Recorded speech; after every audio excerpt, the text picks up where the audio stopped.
in the word family on Google, of course what comes up is a bunch of blood relatives. You know, you see pictures of parents with their children, you see big family portraits of aunts, the cousins, the grandparents, a bunch of hearts everywhere.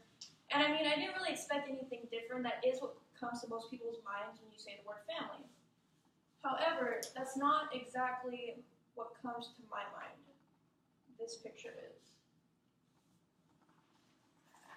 This picture is of me and my best friend on a camping trip that we took this previous summer that we've been pretty much trying to go on for about 4 years now. But anyways, I'll get into that more a little bit later. I grew up without a big family, or really without any family at all. It was just my parents and me, and that was it.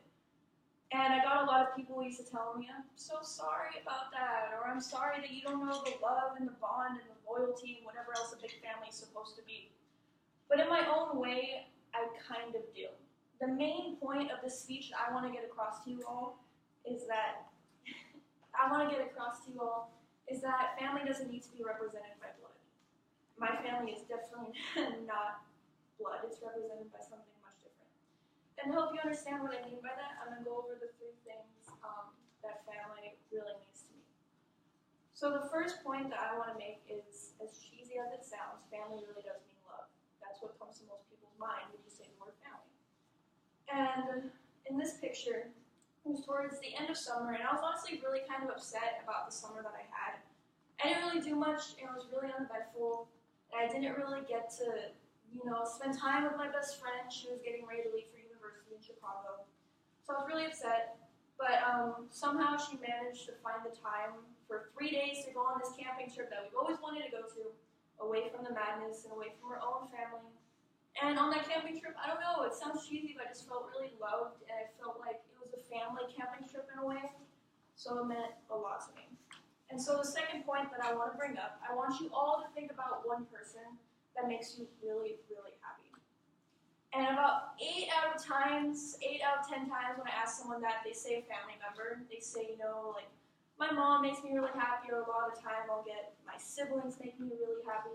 And I mean, that's true for me too. I do consider someone family, and they make me the most happy person in the world. But what family is supposed to do is they're supposed to, make you laugh just because you feel sad, or put their own needs and wants on hold. And that's what this person does for me, and that's what my best friend does for me. And that's why I consider them family. So the third point that I want to make is about the history that a family is supposed to have. When you say the word family, most people think of the people who, saw you as a kid, or they saw you grow up. And to me, family isn't the people who just simply saw you as a kid or simply just saw you grow up. They're the people that have changed you for the better. And I used to be that kid that was scared to smile in pictures and scared to make friends and scared to be in a group and scared to do anything besides really kind of just be on my own, be by myself. And I think this picture kind of sums it all up about how much I've changed. I mean, I'm smiling in a picture, I'm on a group camping trip with my friends. I'm a completely different person. So, to sum up all the points that I've made in this speech, I actually want to recite a quote to you guys that sums it up for me that I left on my desk. I'm sorry.